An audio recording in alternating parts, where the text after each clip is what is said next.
కృష్ణా జిల్లా రాజకీయాల్లో అత్యంత కీలక నేతగా ఎదిగిన మాజీ మంత్రి కొడాలి నాని చుట్టూ ఉచ్చు బిగుస్తుంది. శ్రీరామనవమి పర్వదినం వేళ గుడివాడ పట్టణంలో ఒక్కసారిగా రాజకీయ సెగలు రాజుకున్నాయి. కొడాలి నాని అరెస్టుకు పోలీసులు రంగం సిద్ధం చేస్తున్నారన్న వార్త గుడివాడలో దవానాలాగా వ్యాపించాయి. దీంతో పట్టణంలంతా హై అలర్ట్ ప్రకటించి అధికారులు భారీగా పోలీసు బలాలను మోహరించారు. గత కొంతకాలంగా కొడాలి నానిపై నమోదైన వివిధ కేసులు, అలాగే ఆయన అనుచరుల అరెస్టుల నేపథ్యంలో ఇప్పుడు నేరుగా ఆయననే లక్ష్యంగా చేసుకుని విచారణ సంస్థలు కదులుతున్నట్లుగా తెలుస్తుంది. ముఖ్యంగా గుడివాడ పరిసరాల్లో జరిగిన కొన్ని అక్రమ కార్యక్రమాలు మరియు గత ప్రభుత్వ హయాంలో జరిగిన కొన్ని భూ వ్యవహారాలపై పోలీసులు లోతైన దర్యాప్తు చేస్తున్నారు. దీనికి తోడు ఇటీవలే కొడాలి నానిపై ప్రధాన అనుచరులు కొందరు ఆన్లైన్ బెట్టింగ్ మరియు ఇతర కేసులో అరెస్ట్ అవ్వడం ఈ ఊహాగానాలకు మరింత బలాన్ని చేకూరుస్తుంది. శ్రీరామనవమి వంటి పెద్ద పండగ రోజున ఎట్లాంటి అవాంఛనీయ సంఘటనలు జరగకుండా ఉండాలని పోలీసులు ముందస్తు జాగ్రత్త చర్యలుగా పట్టణాల్లోని ప్రధాన కూడల వద్ద పీకెట్లు ఏర్పాట్లు చేశారు.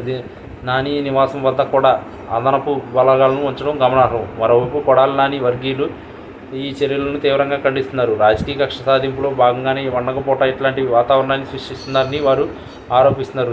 నియోజకవర్గాల్లో తన పట్టును బలహీనపరిచేందుకు ప్రభుత్వం ప్రయత్నిస్తుందని వారు వాదిస్తున్నారు. అయితే ఈ పోలీసులు మాత్రం శాంతి భద్రతల పరిరక్షణ కోసమే ఈ భద్రత ఏర్పాటు చేశామని చెబుతున్నారు. ఎటువంటి పరిస్థితులు ఎదుర్కొనేందుకు సిద్ధంగా ఉండాలని ఉన్నతాధికారులు కింది స్థాయి సిబ్బందికి ఆదేశాలు జారీ చేశారు. ప్రస్తుతం గుడివాడలో నెలకొన్న పరిస్థితులు అత్యంత ఉత్కంఠతను రేకెత్తిస్తున్నాయి. పోలీసులు నిజంగానే అరెస్ట్ చేసేందుకు వస్తున్నారా లేక కేవలం నిఘా కోసమే ఈ మోహరింపు జరిగిందా అన్నది తేలాల్సి ఉంది. పండుగ సంబరాల్లో ఉండాల్సిన ప్రజలు ఇప్పుడు రాజకీయ పరిణామాల వైపు ఆసక్తిగా చూస్తున్నారు. గుడివాడ పూర్వ వీధుల్లో కాకిలు పహారా వేరడం మరియు ఎప్పుడేం జరుగుతుందో అన్న టెన్షన్ నెలకొనడంతో రాష్ట్ర వ్యాప్తంగా గుడివాడ రాజకీయాలు చర్చనీయాంశంగా మారాయి.